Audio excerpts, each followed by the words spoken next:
Good morning and Happy New Year! It is 2017. Can you believe it? I cannot believe that it is the first day of a new year. And I've just come out of church and I'm going to meet a friend of mine for lunch in the city. But I'm going to grab 10 minutes of your time just to talk to you today about new beginnings. It's a new year and it's a new start, and our dreams can be reset, our lives can be reset, and the world is before us again, like it is every day, but especially on New Year's Day. And I was down the Gold Coast yesterday with my family. I'm back up in Brisbane today and I'm heading back down there with my sister after lunch, and I've been really thinking about new beginnings and new year as you do at this time of year. Hi Mum, how you going? I'll see you at about 3 o'clock. Hi Ibu, how are you? Happy New Year to sunny Bali.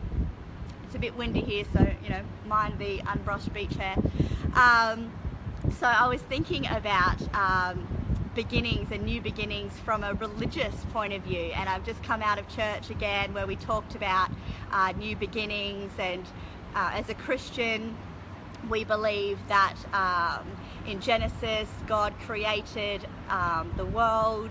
He said, let there be light, and there was light. He created the stars, he created the animals, the plants, the oceans, and he created us, he created man. And whether that's the story that you believe in or not, that's certainly what Christians around the world believe. In the Bible, it teaches us lots of new beginning stories. Hi Mal in Toowoomba, Happy New Year. We learn about oh, hang on, we've got a special guest flying in, and then I'll keep going on. Wave to Mum. Hi! Because this is what we do with public toilet keys in Australia. That's my crazy sister who has been banished away from me so she doesn't make me giggle, because we get together and just giggle over nothing. Siblings around the world will know what I'm talking about. Yeah, so in the Bible there's lots of new beginnings. Moses led the Israelites out of Egypt through the Red Sea to a new life and a new beginning. Jesus came to save us and give us new life and an eternal life. Oops, sorry, almost dropped the phone. Yeah, so I was quite reflective. And at this time of year, I know, New Year's Eve, it's full of nostalgia, it's full of reflection. And yesterday, g'day Richo, Happy New Year. G'day Beth, Happy New Year. It's full of times of just thinking about what the year behind us has had. Has it been everything that we dreamed of? Was it a bit of a tough year? Did we find stories throughout the year that maybe we want to forget? Did we have triumphs? And yesterday I was down the coast with my family at a resort that we go to every year, and it was fabulous. And a couple, or most of my family, crashed out early, which is, I guess, what happens when you've got a handful of kids.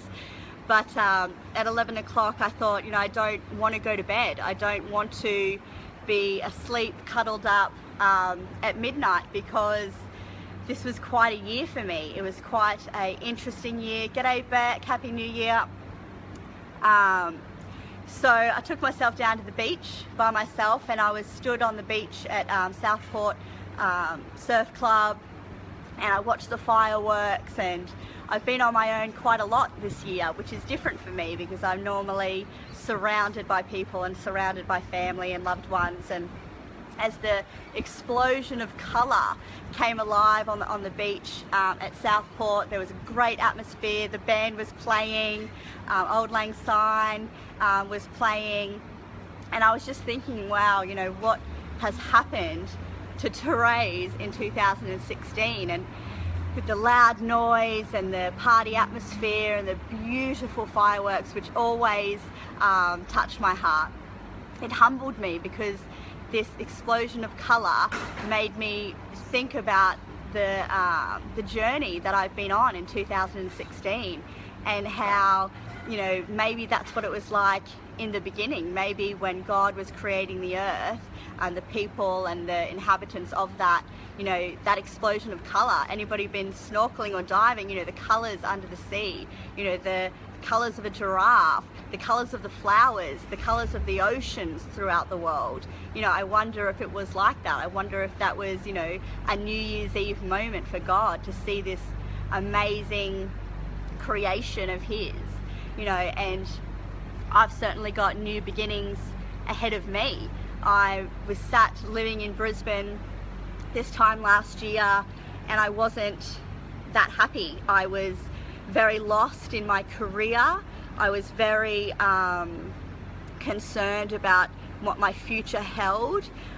You know, my relationship was not going great, and it was a tough time for me last year. I didn't have that hope. I didn't have that excitement that I have this year. And you know, I'm gearing up to go to India in 8 days. I'm starting this journey, and I've touched on it before with fear.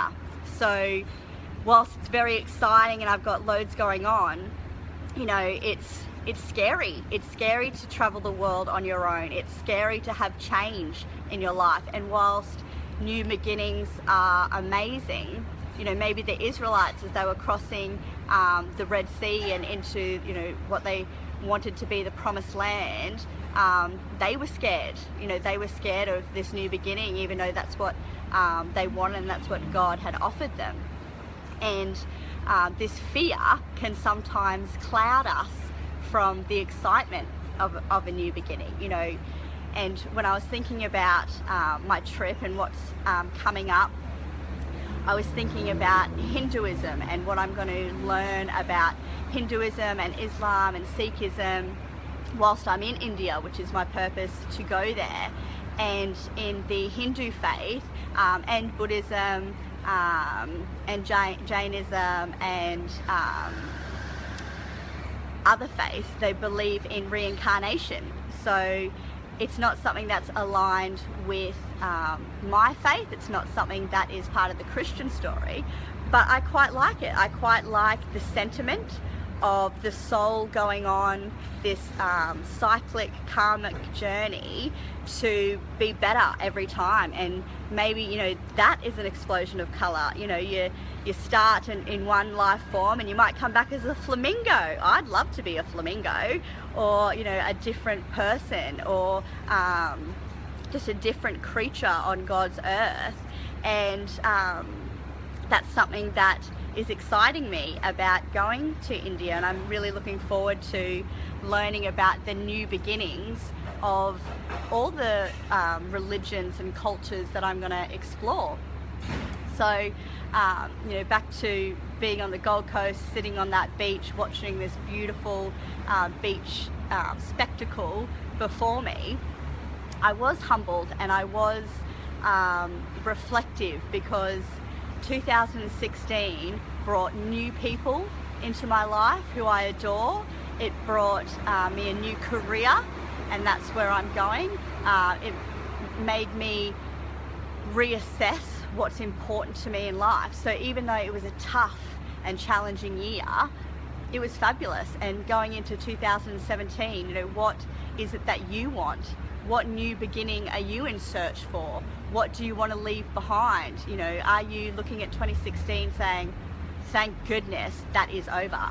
Or are you looking at 2017 a bit daunted about what's happening or what's going to be before you? Because in church just now, the preacher was talking about how last year at this time he was preaching about the Lord being his shepherd, and he was full of life and full of excitement for the year to come. And 3 weeks later his son died, and how difficult that was. And when he was talking about you know, life and being shepherded by God in January 1st, he didn't know what was before him, but he got through it, and he's a stronger man for it, and he misses his son every day. And we've all lost people in the last year. You know, we've all had triumphs, but we've all had sad times as well. And I think that for me, I'm looking down the barrel of 2017 and I'm thinking to myself, wow, the opportunities that are before me, or the challenges that I'm going to face, especially traveling alone. You know, I'm used to being a couple, or I'm used to being part of a big family.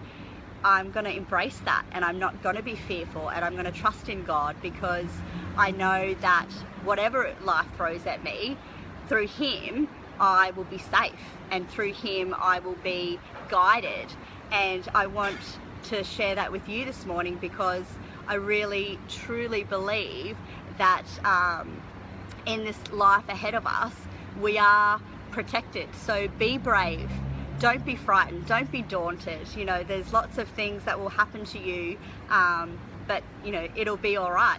It always is, even when it's tragic and even when it's devastating. You know, as Mum has been saying to me since I was a little girl, this too shall pass, and it will. G'day, Nikki. How you going?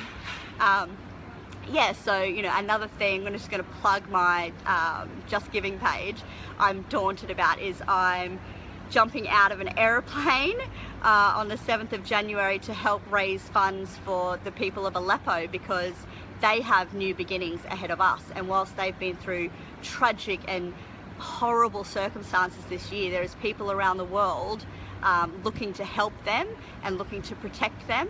So if you would like to help me help others, go to www.justgiving/Theunlikelypilgrim and donate what you can, or just send me some kind words, because I would love to be able to help others have a new beginning, like I've been blessed with to have a new beginning on this amazing adventure that is going to be 2017. So yeah, that's what I wanted to share with you today. I hope that you had a fabulous evening last night, and the champagne was flowing, and you really got that time to reflect on this year and plan, you know, the journey ahead of you for 2017, because I think it's going to be a crackerjack. I think it's going to be really exciting for all of us, and I pray for your families, I pray for your souls, and I pray for your heart to be filled with love and adventure and kindness and safety this year, because every person that comes into my life blesses me in a way that they may never even know. So from sunny Bris Vegas, have a wonderful 2017, and I will see you next week for my last Unlikely Pilgrims Snapshot of Faith from Brisbane, before I start coming to you from all over the world. God bless, love you, over and out.